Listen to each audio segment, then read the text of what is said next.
Palmas! Já foi, né? Palmas! Porque agora é, e olha só quem vem agora. Quem vem agora é a Rainha dos Baixinhos. A Ui! poderosíssima Ana Pontes. Bora entrar.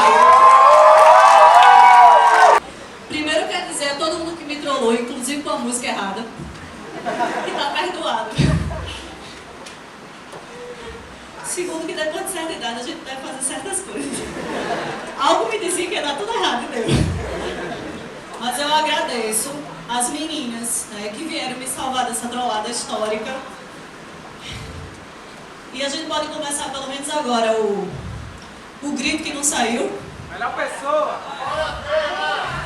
Também! Esse é o mais importante. É porque era pra Fred ter cortado a música, ele esqueceu. Vamos lá. Hilari, hilari, hilari, hilari, hilari, hilari, hilari, hilari.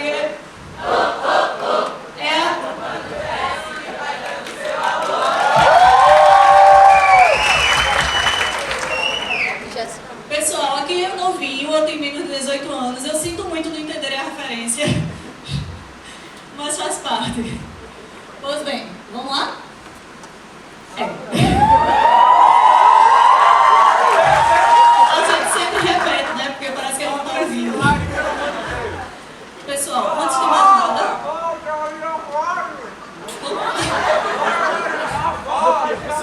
Bota os likes! Tirar uma foto com fora dele. Não, então tira essa. Fora dele.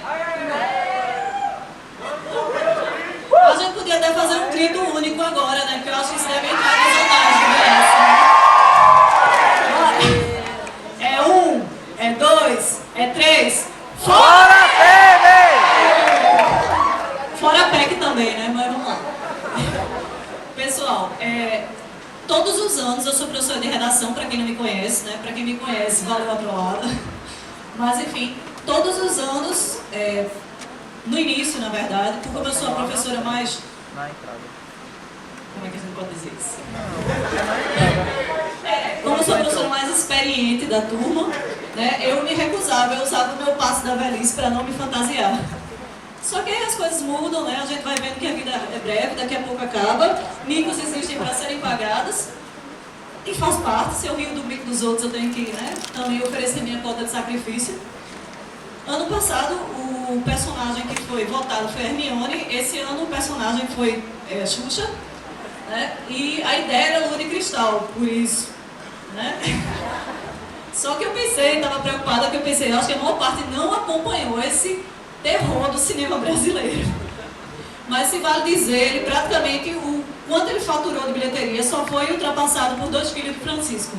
Então é aquela história, né? Nem sempre uma coisa que vende muito é uma coisa boa, necessariamente. Mas enfim, eu queria primeiro contextualizar o personagem, porque foi uma votação bem interessante. Haviam algumas, né, algumas possibilidades, Gretchen, Musa do Calypso e Xuxa. Eu torci por Musa do Calypso, mas fui vencida, né? E Xuxa ganhou de lavada. O que vale a gente pensar um pouco sobre por que ela ocupa esse lugar no imaginário infantil, ainda até hoje. Então, antes de entrar necessariamente na questão da redação e das técnicas de redação, eu precisava contextualizar o personagem. Porque todo mundo tem direito, claro, de ter infância e ter boas recordações da infância, mas é preciso a gente entender um pouquinho o contexto em que se criou o personagem da Xuxa. Aqui, né? Porque era referente a isso que eu estava vestida, tá? Era Lua de Cristal, pode passar. Que é essa primeira pergunta. Xuxa é uma causa óbvia? E o que é causa óbvia? Causa óbvia é a base das minhas aulas de redação, certo? Minhas aulas de redação, elas são baseadas principalmente, o ponto mais importante, que é mais debatido, não é necessariamente como fazer uma boa redação. E nunca mais eu vou dar uma aula depois de dançar. Nunca mais na minha vida. Mas enfim, era melhor Gretchen, porque ela não sai do lugar, né? O piripipi não sai do lugar. Mas vamos lá. Nitidamente, Xuxa é uma causa óbvia, por isso que ela vende com facilidade. A ideia dela, o personagem dela vende com facilidade. E é justamente isso que eu tento combater nas minhas aulas de redação.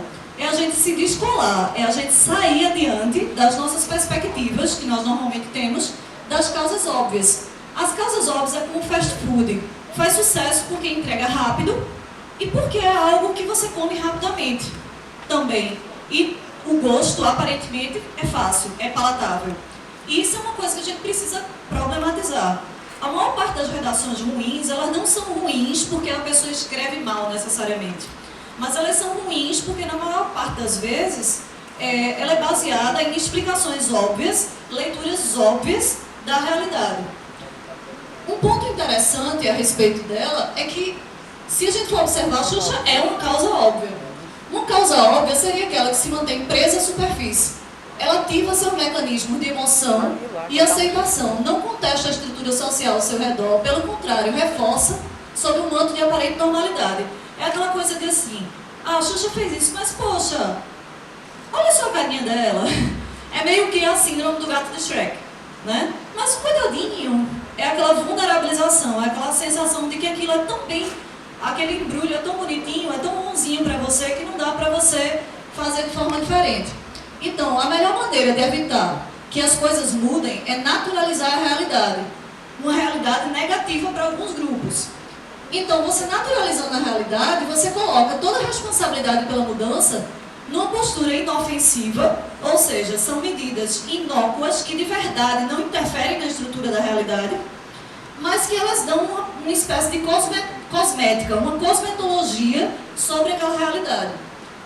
E principalmente, que é bem interessante, ainda se responsabilizar a um poder maior. Quando eu fiz a brincadeira, que eu acho bem interessante, porque eu fui buscar, né, procurando informações sobre Xuxa, o que deu de satanismo, de pacto. Me poupe, mas deu muita coisa assim, eu achei bem interessante, e as pessoas ficam tentando ler, né, aquela música terrível dela, Meu Cãozinho Xuxo, que é Meu Exu, e outros dramas e outras palhaçadas assim. E é bem interessante porque isso tem uma questão da gente sempre estar setorizando as responsabilizações da nossa vida num poder maior, seja Deus ou seja o diabo. Mas a gente transferir essa responsabilidade. As coisas vão mudar, se Deus quiser, mas não que eu interfira nessa realidade. Não que eu efetivamente me envolva com ela. No máximo que eu vou fazer é mostrar que eu sou uma pessoa inocente, que eu não tenho culpa pelas coisas serem assim. Xuxa não tem culpa de ter nascido branca e loira, né? Olha, pode passar. Trollada? Terceira? Pode passar. Olha isso então. Bom, bem, então, mexer e apontar as causas ocultas é desconfortável. Ela nos tira do colo da Xuxa, da sua boa intenção, da mãe dos baixinhos, da rainha dos baixinhos. É bom ter uma rainha, porque a gente tem alguém a adorar, a gente vira súdito, a gente tira de sobre nós a responsabilidade das nossas decisões. Alguém cuida da gente. Esse discurso, inclusive, é muito utilizado na política, né? Ele vai cuidar da cidade, ele vai cuidar das pessoas. E a gente passa um pouco a se demitir da responsabilidade da nossa mudança. Então, para provar o que eu estou dizendo, ou pelo menos dizer por parte, porque nem todas as coisas que eu vi, eu sou um sobrevivente dos anos 80, as coisas que eu vi nem sempre estão no YouTube, né? Nem sempre estão no BuzzFeed, Feed, entre outras coisas, mas eu gostaria de colocar aqui alguns closes errados da Xuxa para contextualizar por que eu estou dizendo isso, porque eu não acho a Xuxa fofinha, porque eu acho a Xuxa complicada.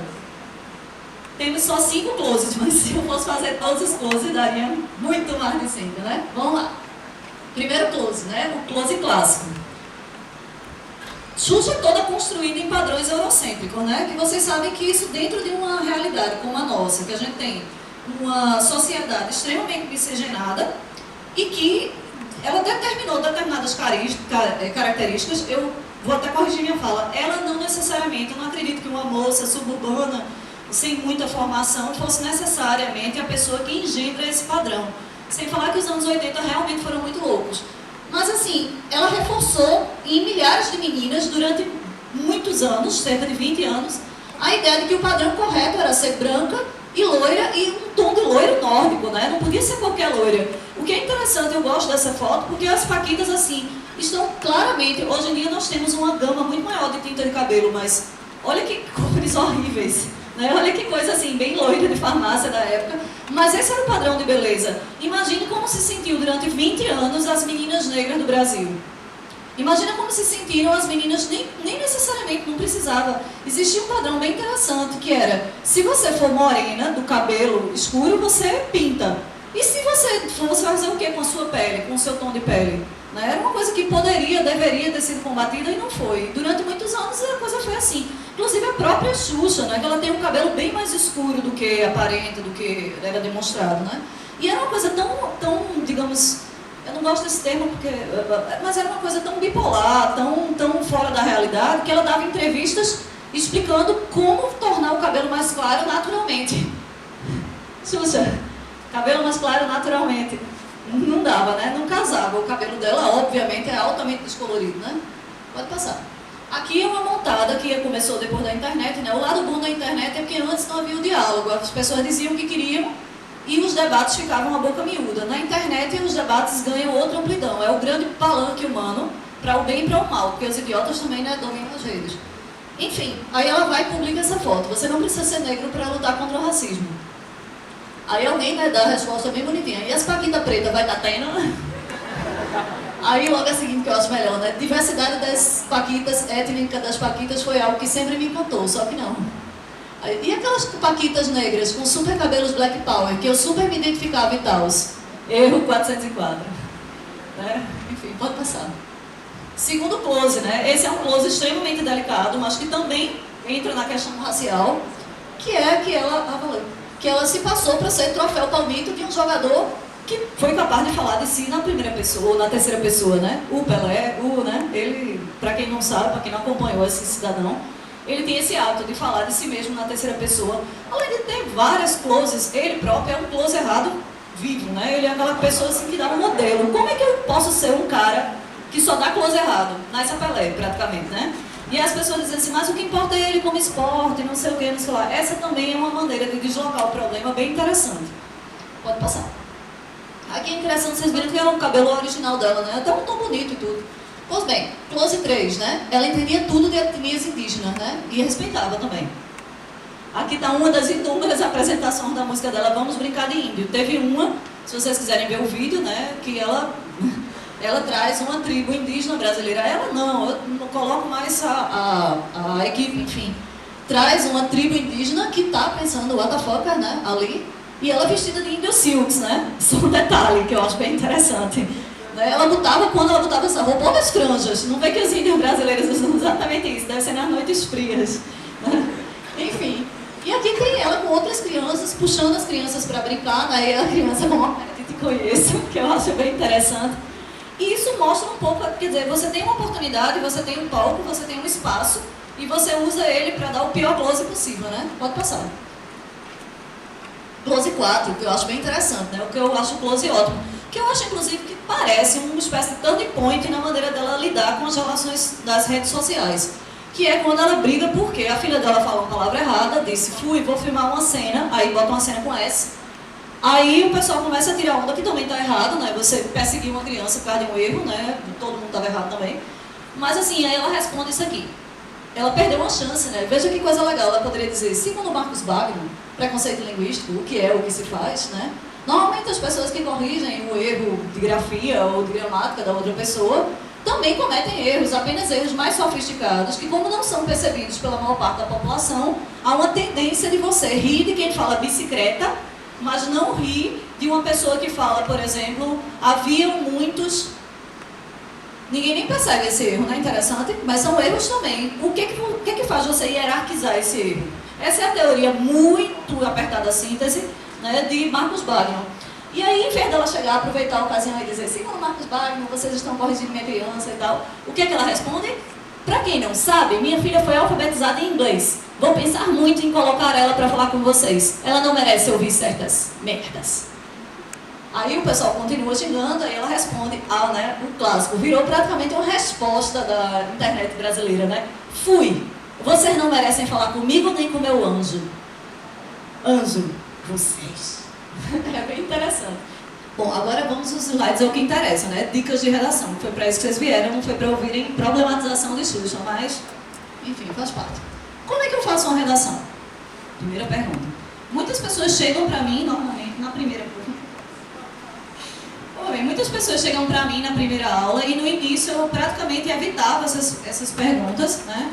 E eu cortava mesmo, achava um tanto primário você me perguntar como faz uma redação. Porque, em tese, fazer uma redação é escrever. E escrever, vocês normalmente já chegam sabendo escrever. Vou botar para cá, na cama. Dividir o amor, né?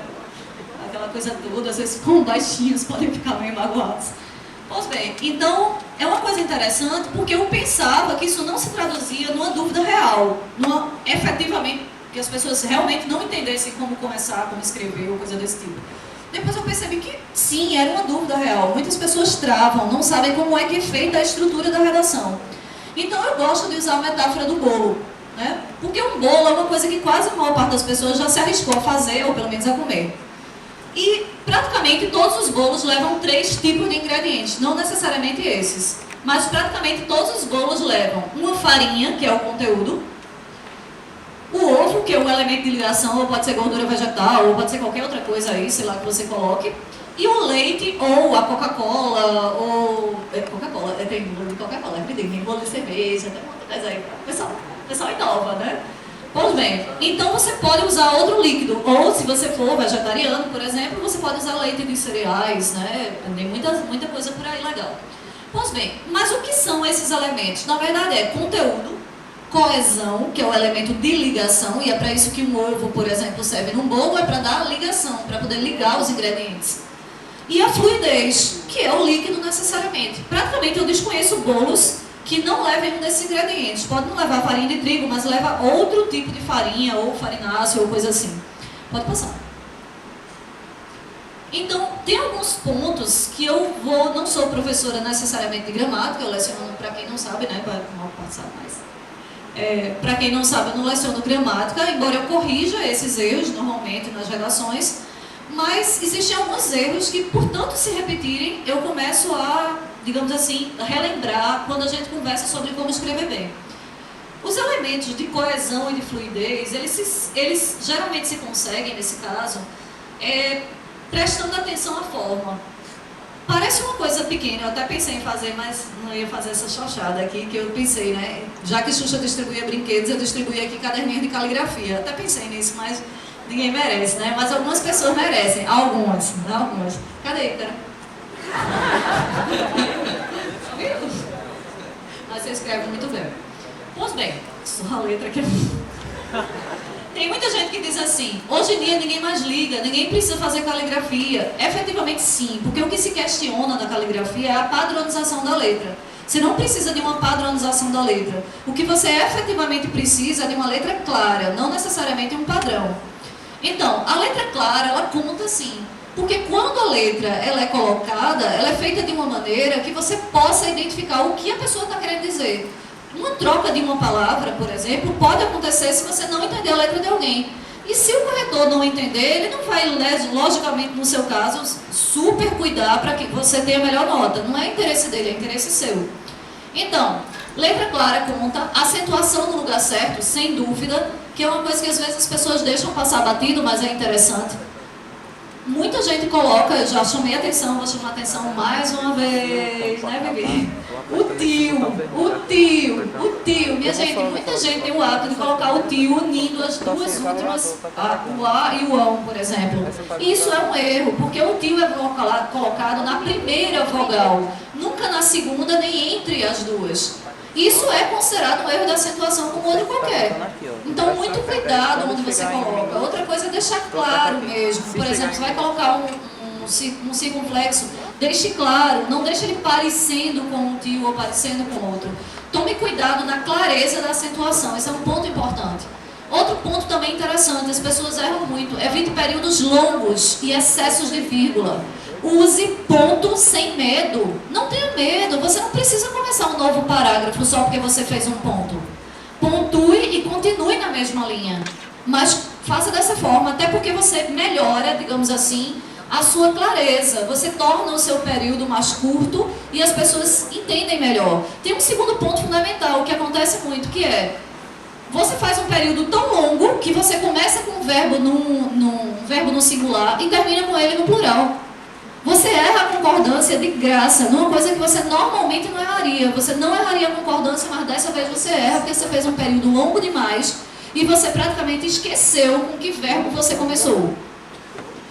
Por fim, outro ponto interessante que é o conteúdo. O conteúdo se consegue com boas leituras, né? Não se argumenta sem uma opinião bem construída. Se você não consegue construir bem sua opinião, se você não consegue montá-la bem, possivelmente é uma falha de conteúdo. Pode passar.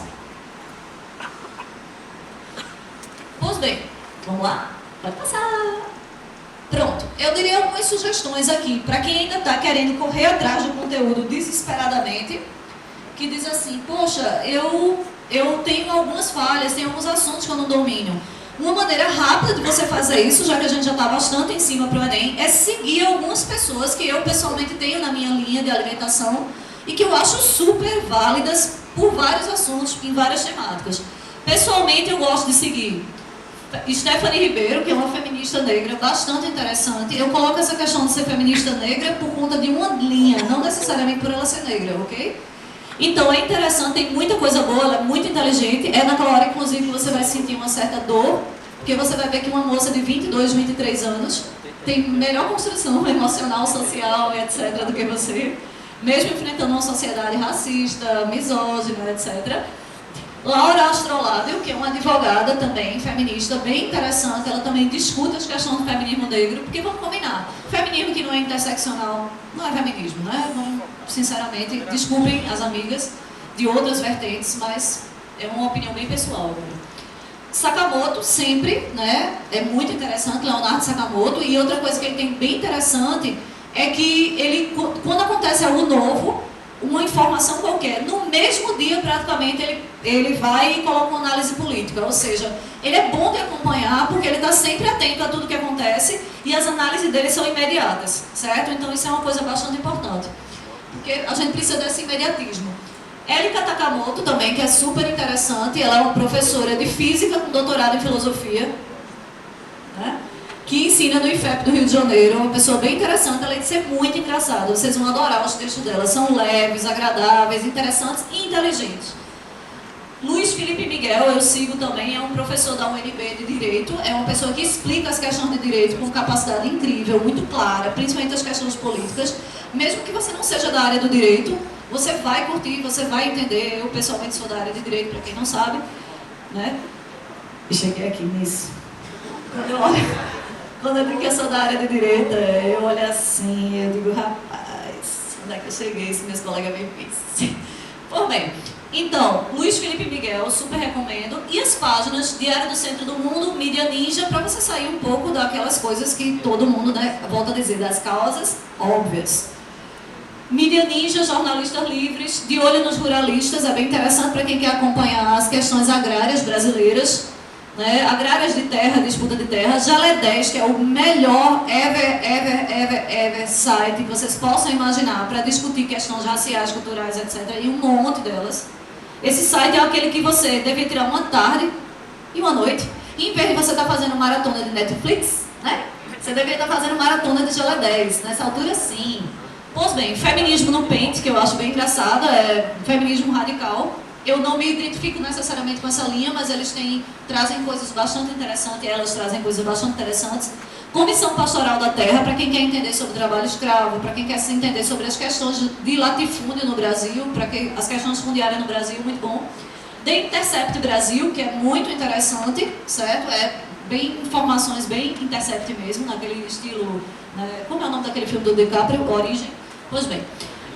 MIC também é interessante, que é mídia independente. MPA, que é o Movimento dos Pequenos Agricultores e Agricultoras. MTST, que é o pessoal que está segurando muito a bola hoje em dia. Certa e outras pessoas e outras turmas mais, que é bem interessante. Pode passar. Sobre a receita propriamente dita, né? A gente sabe que os bolos não são todos iguais. No início eu me recusava a dar receitas, porque eu achava que cada pessoa tinha que encontrar a sua forma de escrever. Mas hoje em dia eu percebo que às vezes a gente precisa daquele empurrãozinho, pelo menos no início, para que as pessoas digam a gente mais ou menos como começar. É como andar de bicicleta. No início você usa aquela rodinha, depois tem aquele momento em que você não precisa mais daquelas muletas, daquela ajuda, daquele empurrão, daquela questão toda que você precisa inicialmente dos seus professores. Então, vamos às receitas. Pode passar. A gente sabe, já deve ter ouvido falar a exaustão disso, que existem 5 competências, né, valendo de 0 a 200 pontos. A primeira é demonstrar domínio da escrita formal da língua portuguesa, daí a importância da letra clara, de evitar aquelas questões que eu falei para vocês, fazer períodos mais curtos, evitar mais vírgulas e outras coisas mais. Segundo, compreender a proposta de redação e aplicar conceitos das variadas áreas de conhecimento dentro dos limites estruturais do texto. Aí é justamente você usar o que você aprendeu em história, o que você aprendeu em geografia e saber construir sua argumentação unindo encadeando todos esses fatores. Certo? Aqui tem mais selecionar, relacionar, organizar e interpretar informações, fatos e opiniões. Aí eu vou dar uma dica, praticamente uma dica de bolso, mas que é bastante interessante isso, que é você trazer isso de casa, é indispensável você trazer isso de casa. Não espere que naquele momento você vai botar a mão na cabeça e dar uma chique chaveada, você não vai fazer isso, né? Demonstrar mecanismos linguísticos necessários para a argumentação. Elaborar a proposta de intervenção, que esse é o ponto, digamos assim, mais nevrálgico, é o ponto que a coisa pega, digamos assim, né? Pode passar. Pois bem, eu sugiro para quem não sabe como começar, para quem fica bugado, para quem fica com medo, para quem não consegue começar a escrever, que você use o esquema tático do 5-5-5-5. Que é o seguinte, é você dividir em 5 parágrafos, cada um com 5 linhas. Poxa, tem que ser 5 linhas? Não, minha gente, isso é uma estimativa. Isso é para você ficar dentro do número de linhas que você pode utilizar, certo? E você vai colocar o seguinte, se você ultrapassar, você ainda tem as 5 linhas de lambuja e você vai ver cada item. O primeiro ponto fundamental é o seguinte, você não chega na sua redação para fazer o Enem sem água, sem comida, sem chocolate, enfim, sem se preparar, sem seus salompas, né, ou sem o seu geló, ou coisa desse tipo. Então, você não precisa só trazer água e caneta. O ideal é que você traga do bolso 2 citações favoritas e 3 dados gerais sobre o Brasil, no mínimo. Aí você diz assim, mas como é que eu faço isso? Eu vou decorar isso? Vocês acham que eu não estava lá fora ouvindo? Vocês decoram o número de telefone de 3 ou 4 peguetes que vocês arrumaram num único aulão. E você vai me dizer que não consegue decorar 3 dados sobre o Brasil. Menos, né, coleguinha? Pois bem, você consegue decorar. Vitor se entregou agora. Eu senti. Tá rolando uns esquemas. Aí eu tô sabendo do negócio do banheiro. Tô podendo. A tia velha, mas a tia sabe. A tia sabe dessas coisas. Pois bem, então, você vai decorar. E como é que eu vou decorar isso, professora? Você vai entrar no site do IPEA, do IBGE, da ONU, da OMS. Você vai entrar num site desses, vai pegar uma informação sobre um dado brasileiro. Mas qual dado eu pego? Eu não posso adivinhar o tema. Lógico, se você pudesse adivinhar um tema, a gente queria saber aqui, né? Não é por aí, mas o que você vai fazer é que você vai pegar 3 dados e esses dados você vai pegar o mais amplos possíveis. O mais amplo possível. Olha a concordância. Pois bem, então o que é que você vai procurar? Você vai procurar dados como, por exemplo, índice de analfabetismo no Brasil. Outro exemplo, índice de pessoas no limiar da X da pobreza. São dados gerais, mas que falam muito sobre qualquer temática que cair, certo? Toda e qualquer temática que cair vai interferir de alguma forma nas relações de desigualdade, nas relações de poder econômico. Em qualquer país isso é necessário. Saber, por exemplo, como é que está o nível de atendimento de saúde e outras coisas mais. Tudo isso interfere. A outra é você trazer 2 citações favoritas, que você não é obrigado a usar, não é porque você trouxe que você tem que usar. É feita a sua boca, né? Não é sua boca no jantar dos outros. Você não é porque você trouxe a boca que você tem que aceitar jantar naquele lugar, com aquela pessoa, coisa desse tipo. Nesse ponto que eu estou dizendo, sim, claro, professora, né? Porque eu não desperdiço. Eu senti essa vibe de revolta com o que eu falei, mas tudo bem. Em relação a isso, pessoal, é bem interessante. Você vai pegar 2 citações que você acha especialmente inteligentes que possa servir para qualquer tema. Aí você diz, eu não tenho como adivinhar isso. Tem.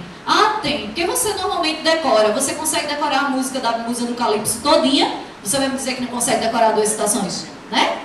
E você diz assim, mas como é que eu vou decorar algo que sirva para qualquer coisa? Minha gente, é feito música de Gaia. Todo mundo se identifica com a música de Gaia. Eu acho que aquela pessoa que diz que não me identifica com música de Gaia é só porque não descobriu ainda. A gente sabe. No fundo a gente sabe. Então, assim, eu vou dar um exemplo, né? Todo ano praticamente eu dou um exemplo, mas assim, um exemplo clássico pode ser letra de música, professora, pode ser de sei lá, banda de rock, pode, desde que seja uma banda de rock de mínimo respeito, né? Você não vai me dizer, por exemplo, que Restart é banda de rock ou coisa desse tipo. Menos, né? A gente tem que dar o seu dono. Tipo assim, vai citar alguma coisa, cita Pete, cita o Rapa, faz uma coisa minimamente decente, certo? Um exemplo clássico, paz sem voz não é paz, é medo. Essa é uma situação que dá pra tudo.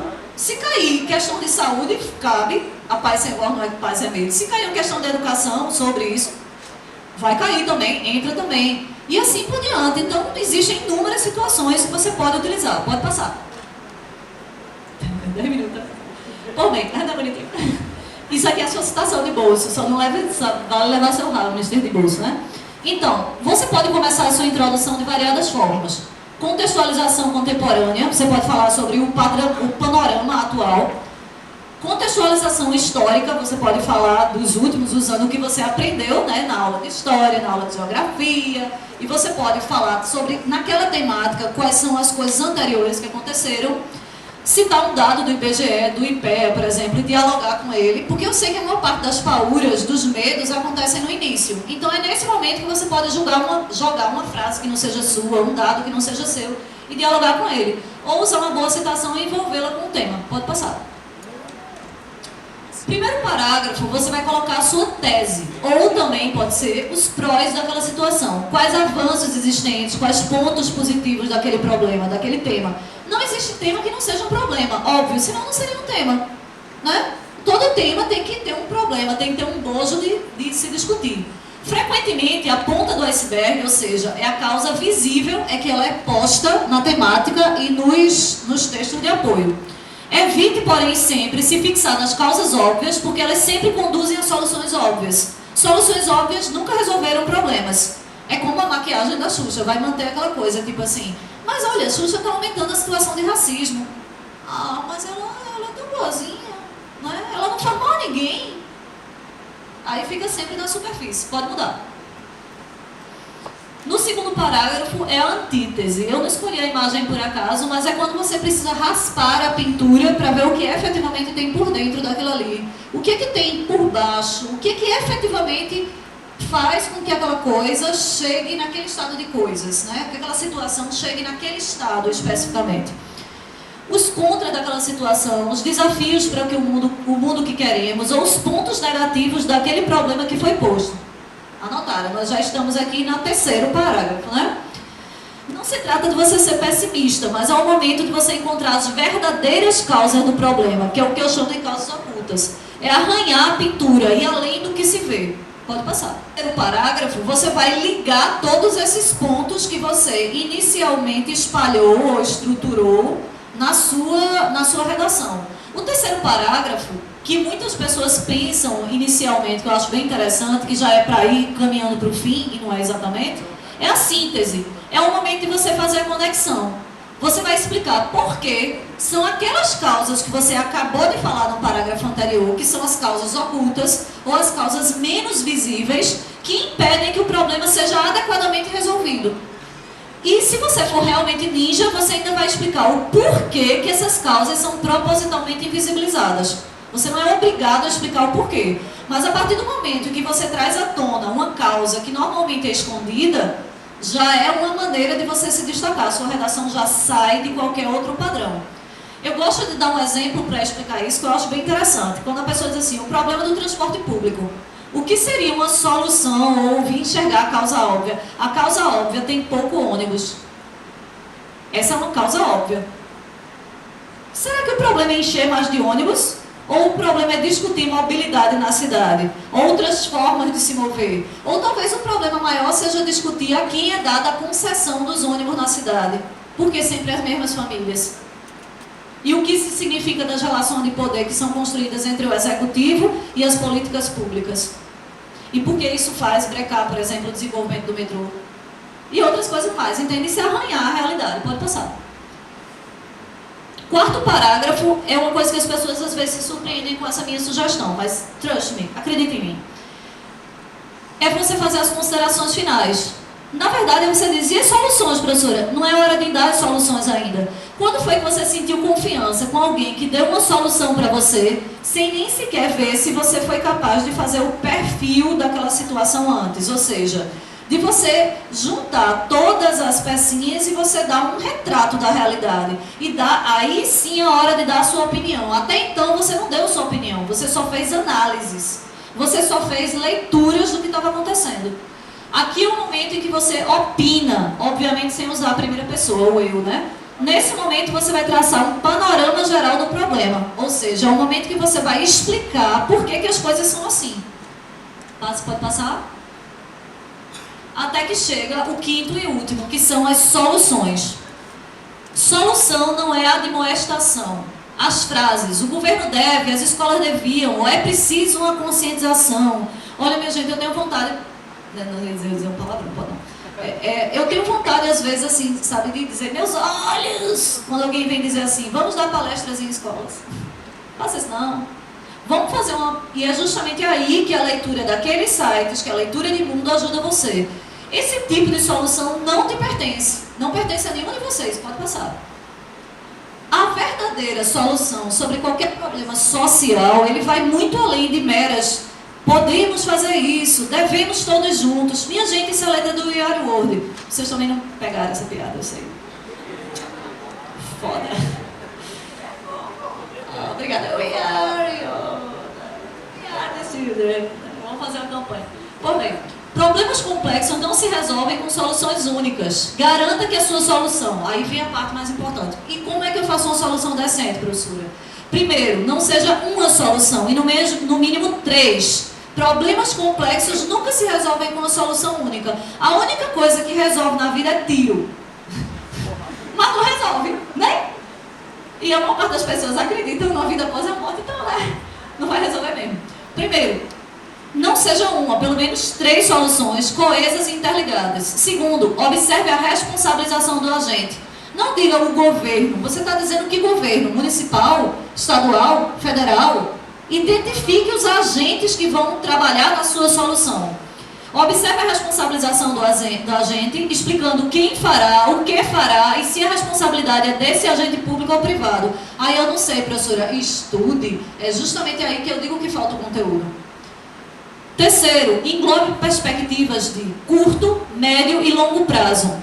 E envolva, sobretudo, políticas públicas e não ações pontuais. Isso é um dos pontos mais importantes. Palestras, por exemplo, não resolvem porque é uma ação pontual. Acontece uma vez e aí? Ou acontece sempre palestra na escola. Para você transformar uma coisa em algo perene e construtivo, é preciso que se torne uma política pública. Como é que eu vou entender melhor o que é uma política pública, professora? Leia Sakamoto, leia aquelas pessoas que eu sugeri, que elas estão sempre explicando, não isso só, mas uma série de outras questões. Pode passar. Agora está na hora de ir embora. Tá vendo? Dessa vez eu cumpri o prazo, quase.